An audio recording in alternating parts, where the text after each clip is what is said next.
Ibig sabihin ay meron pa siyang ilalaki. Kalaylay na. Pagka ganito po lahat ang inyo pong kalamansi, ang ganyan po karami ang bunga, ay masusulit po ang inyo pong alaga. Lalo na po ang presyo po ay nasa libo pa. Ayan, no? Kaya matutuwa rin dito yung pong kukuhang buyer. Alam na alam po nila pagka po ang kalamansi ay batang kalamansi. Dahil malalaki po ang bunga kagaya niyan. Kaya lang hindi natin maiiwasan, nagbabalatsi ko po.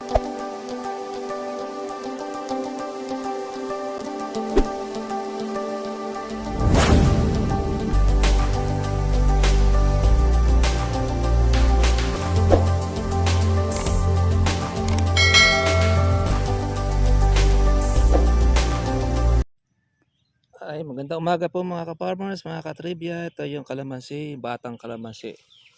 Na kung saan mga ka-farmers ay pag po nakahusto po ng laki ang bunga, ayan, ay zero. Halos lahat ay zero. Ito, itong kalamansi po na ito mga ka-farmers, itong kalatatay, 1 taon lang po ito't kalahati.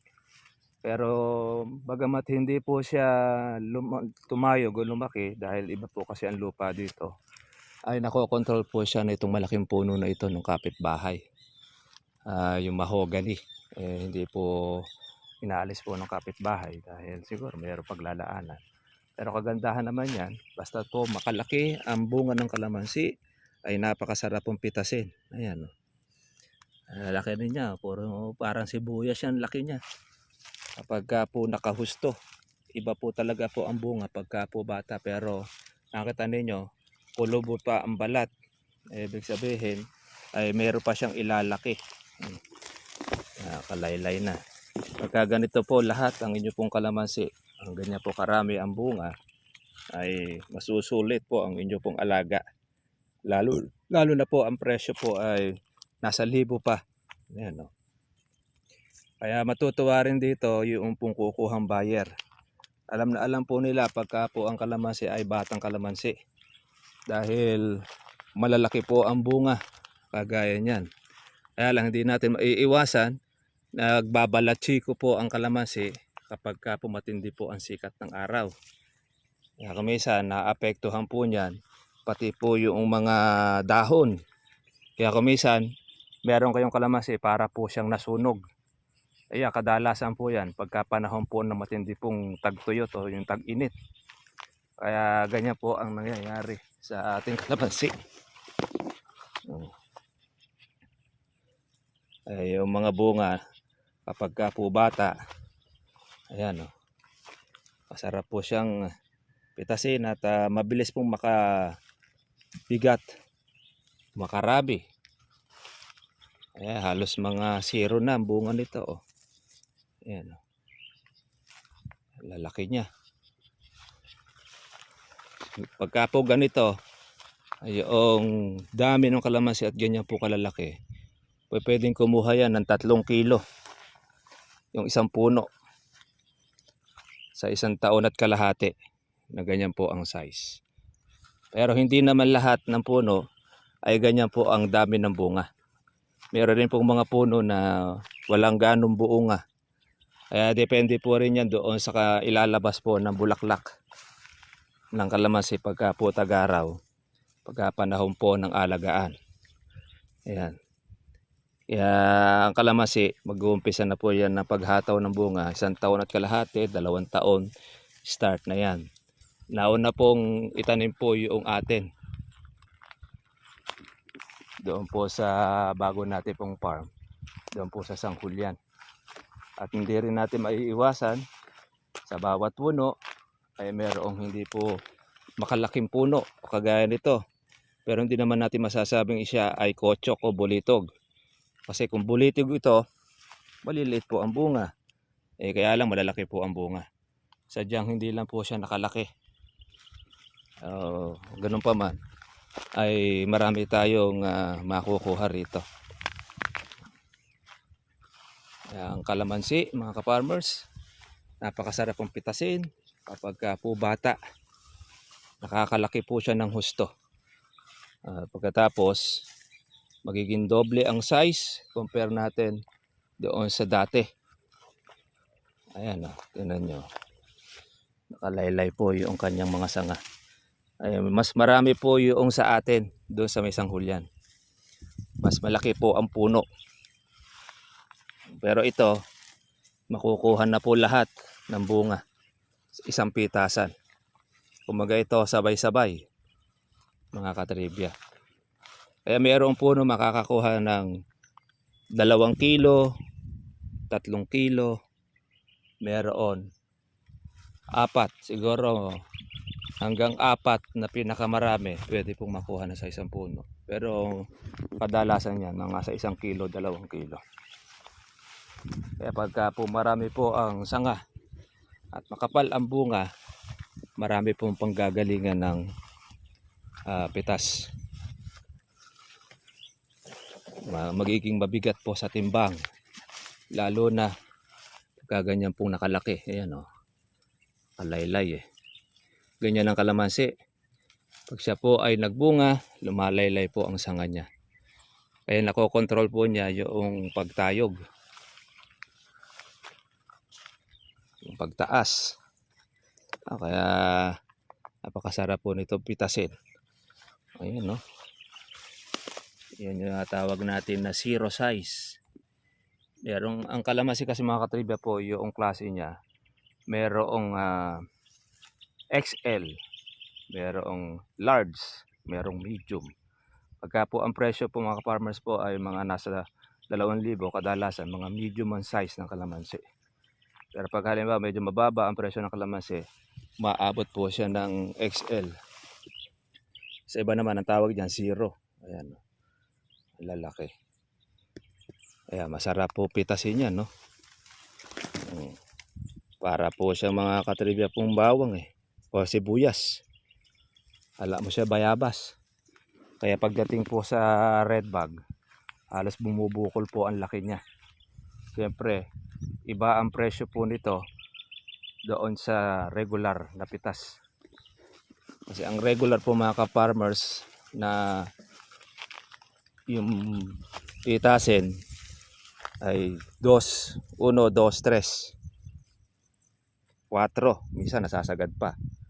Ito sa atin na ito, sa 1, 2. Kaya iba ang magiging presyo nito. Kaya pa pwede natin itong tumaas po ang presyo ng kalamansi pag ganyan po ang size, dahil malalaki. Kung ang kalamansi po ay ang kuhanan 1, 1, 1, 2, ito pwede mong hiritin ng 1, 3. Advance po siya ng 100 at or 50 pesos doon po sa mga regular na klase ng kalamansi o ng bunga. Ayan, yan po ang size. Kaya pag nasunod po ang laki, ay napakaganda. Marami kang red bag na makukuha, tapos doble pa. Ayan. Kaya minsan naobligado kang magtali dahil pwede po kasi yan ay mabali. Kaya tinutukuran po natin dito yan pagka po yung kalamansi. Pero meron naman, kaya naman na yan dalhin kahit di na po tukuran. Naman na dataan natin ng straw para hindi po siya masakal o magiting. Ayan puro zero to halos ganyan ang kalamansi. Pagka po halimbawa pipitasin ninyo, kala mo sibuyas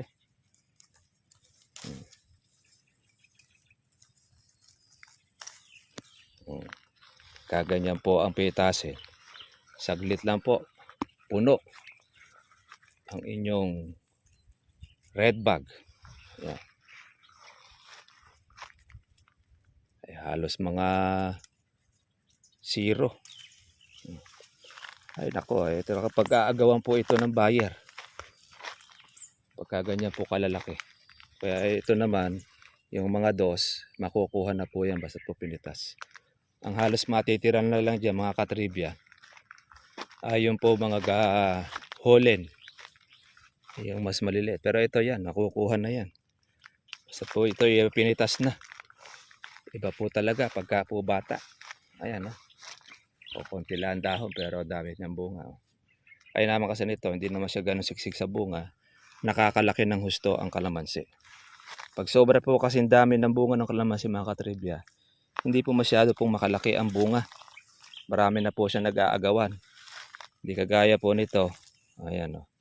Kaya po pwede talagang makalaki pa ng husto. Meron po siya mga kulubot. Pero pagka makinis na po mga ka-farmers, ang bunga ng kalamansi, pitasin na po yan. Ibig sabihin yan, po pwede na po yan tusukin po ng mga putakte. Ang putakte naman, sumasalaki naman yan mga katribya kapag ka po pitasin na yung ganito, yung mga makikinis na ang balat. Yan po pwede na po niyang tusukin ng tusukin. Pag natusok na, ayun na. Umpisa na po yun ang pagkahinog. Kaya magiging reject na siya. Hindi ka man po nainip dito. Ay malalaki na ang kalamansi. Iba po talaga mga ka-farmers pagka po ang punla ninyo ay XL. Dahil siyempre maganda rin po mga ka-farmers po yung XL. Mabilis, advance ka sa panahon ng 6 na buwan mula po doon sa medium size. Kailangan siyempre ay maayos lang din po alaga natin. Pero pagka medium ang kalamansi ninyo, XL lang yung punla, kung pinabayaan naman ninyo, pwede pa siyang unahan po ng medium ng yung XL. Kaya depende rin po yan doon sa nag-aalaga. Para mas matagal din po yung tinatawag natin na one stick na punla. Ang kahirapan po ng one stick, pwede pa po siya mga ka-farmers po na mamatay pag nag-spray tayo ng ating herbicide. Lalo na pagka tumaas po ang damo. Tumaas po kasi yan, tendency po niyan, maitataas po ninyo ang pito. Tapos hindi nyo pa makikita yung kalamansi, lalo na kung hindi nyo pa siya mga ka-farmers na inaalis or nililinisan yung bawat puno. Kaya ang diskarte po natin ginagawa, nahawan muna natin po yung pinakapuno ng kalamansi, saka po natin siya in-spray ng herbicide. Ito na po yung ating na-spray na una. Ito pong patlang na ito yung nakaligtaan natin. Kaya makikita ninyo basta pag meron kayong nakaligtaan na hindi ito naman ng spray, ayan, magkaibang siya sa doon sa mga namatay. Ito, mapatay na po yung una natin mga na-spray. Ito po yung ating tataniman po ng siling labuyo. Tanim po tayo nun. At pamukas niya mga farmers po ipatagulan. Yan naman po ay maganda presyo pagka po tagulan ng sili. Yan lang siyempre sa pala rin yan dahil karamihan po sa nagiging problema po ng sili ay ang punggos. Kaya makontrol na lang natin ng ating pong pampunggos. Yan o, gamunggo na po mga ang size ng mga buko ng ating kalamansi. Ito, wala po itong spray, pero apakapal po ng buko niya. Mga bilog naman, no. Ibig sabihin, buo ang bunga.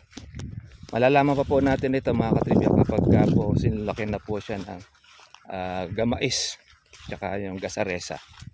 Nakita natin po doon mga may sira. Pero alam natin, kung mapanahon na ang kalamansi yan, kadalasan po niya, mga buo na po ang size niya. Presyo po ng kalamansi ngayon, 150, tumaas ng 50. Yun po yung kuhanan. Pero pagka ganito kalalaki ang kalamansi, pwede mong ihirit sa 1.2 or sa 1.3. Paano mga ka-farmers? Tatapos lang po natin mag-spray po ng ating pamatay damo. At first tayo. At wala pa pong ulan na malakas uli. Mula po noon na sabi na nga nila ay El Nino. Pero baka sa habagat, ulanin tayo. Sige, God bless sa inyo lahat. Kita po tayo bukas. Bye bye.